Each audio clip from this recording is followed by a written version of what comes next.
আসসালামু আলাইকুম প্রিয় ভিউয়ার্স, কেমন আছেন? আশা করি সবাই ভালো আছেন, সুস্থ আছেন। আজকে আমি আপনাদের নিয়ে যাব উলভারহ্যাম্পটনের শপস্পায়ার রয়্যাল এয়ার ফোর্স মিউজিয়ামে, যেখানে রয়েছে ইংল্যান্ডের ঐতিহ্যবাহী যুদ্ধ বিমান, অস্ত্র এবং মিসাইল, যেখানে আসলে 1939, 40 এবং 45, বিশেষ করে দ্বিতীয় বিশ্বযুদ্ধের যে প্লেন এবং প্রথম বিশ্বযুদ্ধের কিছু যুদ্ধ বিমান এবং কিছু যাত্রীবাহী বিমানও রয়েছে, যেখানে আপনারা দেখতে পাবেন। এবং সেই সময়টাতে আসলে ফিরে যাওয়ার চেষ্টা করব। তো আমার এই চ্যানেল আপনাদের সবাইকে স্বাগতম। আমি ইংল্যান্ডের স্টাফোর্ড রোডে থাকি, তো ওইখান থেকে আমি আমার বোনের হাজব্যান্ড এবং বোন এবং তাদের ফ্যামিলির সাথে গাড়িতে গিয়েছি। অবশ্যই যারা বার্মিংহামে থাকেন, উলভারহ্যাম্পটন আসলে অনেকটুকু দূরে, কিছু বার্মিংহামের বাইরে বলা চলে। তো গাড়ি দিয়ে প্রায় 1.5 ঘন্টার পথ। আর যদি বাসে যেতে চান অনেকটুকু সময় লেগে যাবে। তো সবার প্রতি পরামর্শ থাকবে, আপনারা উবার অথবা যার যার পার্সোনাল গাড়ি দিয়ে যাবেন, তাহলে আপনার জার্নিটা ভালো হবে। তো দেখতে পাচ্ছেন এসে পড়েছি আমরা সে ঐতিহ্যবাহী রয়্যাল এয়ার ফোর্স মিউজিয়ামে, যেটা আসলে 1979 সালে 1 মে প্রতিষ্ঠিত হয়েছে। আর দর্শনার্থীদের জন্য আসলে উন্মুক্ত করা হয়েছে, কারণ এই মিউজিয়ামে আপনি আসলে দেখতে পারবেন, উপভোগ করতে পারবেন এবং ফিরে যেতে পারবেন ওই সময়টুকু তাদের, যে সময়টুকু আসলে বই আমরা পড়েছিলাম, সেই প্রথম বিশ্বযুদ্ধ এবং দ্বিতীয় বিশ্বযুদ্ধ। দেখতে পাচ্ছেন এন্ট্রি গেট, এখানে কার পার্ক, ভিজিটর সেন্টার সবকিছু রয়েছে। আমার পিছনে দেখতে পাচ্ছেন মিউজিয়ামে ঢোকার আগে থেকেই 3-4টি বিশাল বিশাল বিমান, এগুলো আসলে যুদ্ধ বিমান, বিভিন্ন ধরনের যুদ্ধ বিমান। আর আমার যে পিছন থেকে যে বিল্ডিংটা, এটাতে আপনারা দেখতে পাবেন মূল আকর্ষণ, যেখানে বড় বড় বিমান এবং বিভিন্ন ধরনের অস্ত্র এবং ঐতিহ্যবাহী কিছু জিনিসপত্র আপনাদের দেখাবো। দেখতে পাচ্ছেন সে 1939 সালের একটি বিমান, যে বিমানে করে আসলে বিভিন্ন সৈনিকরা বিভিন্ন দেশের উদ্দেশ্যে যুদ্ধ করার জন্য যেত। পাশে রয়েছে আরেকটি বিমান।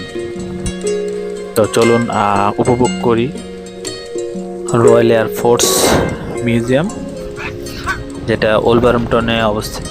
দেখতে পাচ্ছেন আজকে হচ্ছে রবিবার, আবহাওয়া অনেক ভালো।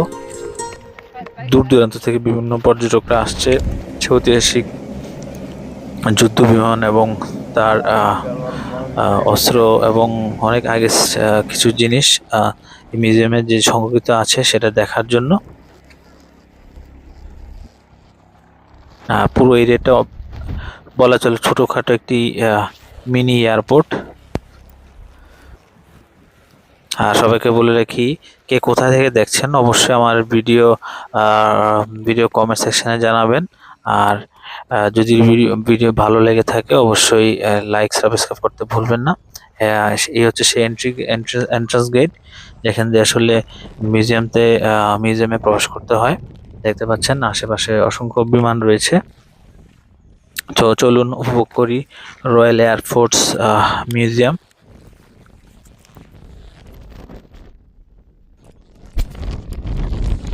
এই হচ্ছে গেট, যেখানে আপনাকে প্রবেশ করতে হবে। আরেকটি ইনফরমেশন, এই মিউজিয়ামে এখনও প্রবেশপথের কোনো মূল্য নির্ধারণ করা নাই, তো আপনি ফ্রিতে উপভোগ করতে পারবেন সে ঐতিহাসিক রয়্যাল এয়ার ফোর্স মিউজিয়াম, যেটা বিখ্যাত একটি মিউজিয়াম। এই মিউজিয়ামে আরেকটি শাখা লন্ডনে অবস্থিত। যারা লন্ডন থাকেন অবশ্যই যেতে পারবেন। দেখতে পাচ্ছেন আমার শুরুর দিকে আসলে একটি প্যারাগ্লাইডিং এক্সপিরিয়েন্স। এখানে এই রাইডের মধ্যে আরও অন্যান্য রাইড রয়েছে, তবে এই রাইডে যতটুকু জানতে পারলাম, একদিন আগে অনলাইনে টিকিট বুকিং করতে হবে আপনি যদি এনজয় করতে চান। তো যেহেতু আগে আমরা করিনি, তাহলে এটা আর এক্সপিরিয়েন্স করার সুযোগ হলো না, বাট বাকি রাইডগুলো আমরা চেষ্টা করেছি এনজয় করার জন্য। এটা আসলে একদম ভিআর টেকনোলজিতে একদম সরাসরি বিমান থেকে যখন লাফ দেয়া এবং প্যারাগ্লাইডিং অবস্থায় একটি মুহূর্ত আপনি লাইভ উপভোগ করতে পারবেন। দেখতে পাচ্ছেন এই হচ্ছে বিমানের সেই বিশাল বড় ইঞ্জিন, যেখানে সে আগের দিনের যুদ্ধ বিমানগুলো ইঞ্জিন দ্বারাই আসলে পরিচালিত হতো। এবং তাদের অবাক হয়ে গেলাম যে আজ থেকে 100 বছর আগের টেকনোলজি আসলে ইংলিশরা ব্রিটিশরা কিভাবে আসলে এগিয়ে ছিল অন্যান্য দেশ থেকে। দেখতে পাচ্ছেন সে ঐতিহাসিক মিউজিয়ামের ভিতরে একটি অংশ, যেখানে আপনারা দেখতে পাবেন বিভিন্ন মডেল এবং আকৃতিতে সত্যিকার অর্থে বিমান, যেগুলো সে 1939 40 45 সালের দিকে যুদ্ধ অংশগ্রহণ করেছিল। এটি কোনো বিমানের প্রতিকৃতি নয়, সত্যিকারের বিমান। হয়তো এখন কালের আবর্তনে অকেজো হয়ে গেছে, বাট সেই বিমানগুলোর মধ্যে লেখা আছে সেই বিভিন্ন সাল। আপনারা যারা যাবেন অবশ্যই দেখতে পাবেন, এবং প্রত্যেকটা বিমানের ইনফরমেশন এবং প্রত্যেকটা বিমানের ইঞ্জিন পার্টস সম্পর্কে একটি প্রাথমিক আইডিয়া আপনি বিমানের সামনেই একটি বোর্ডে দেখতে পাবেন।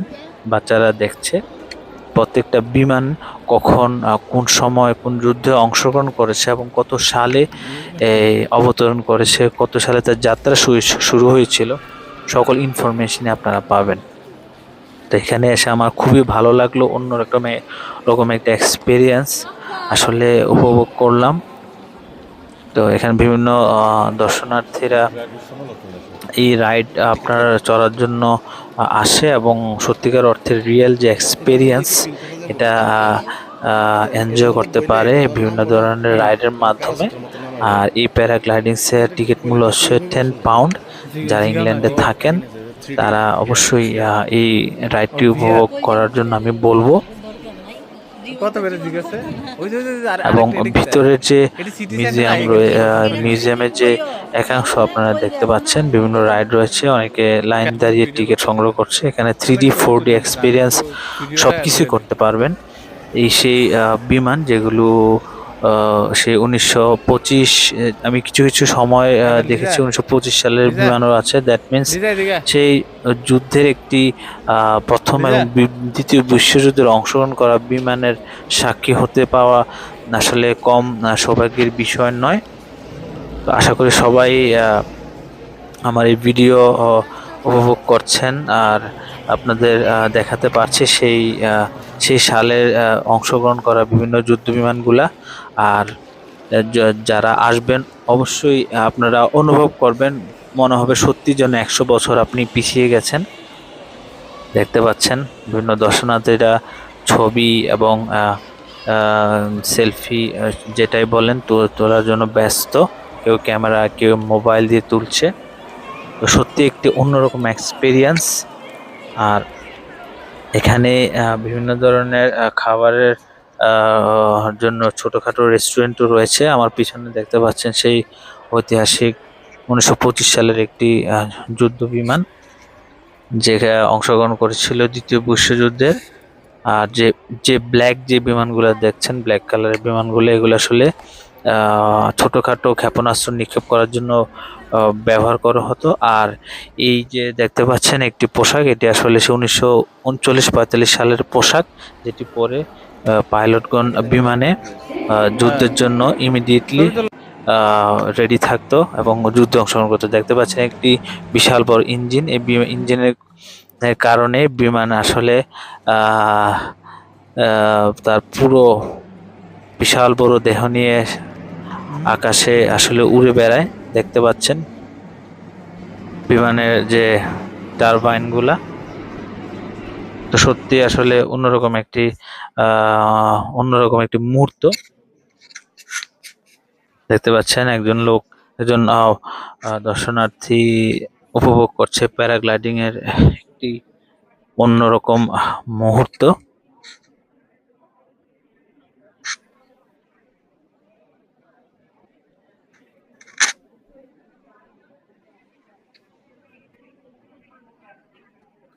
আসলে সময়ের কারণে বিভিন্ন জায়গায় যাওয়া হয় না, যখন সময় পাই ভিডিও থাকে। তো আশা করি সবাই ভালো থাকবেন। এই ভিডিওর মাধ্যমে আপনাদের জানতে পারলাম। ধন্যবাদ।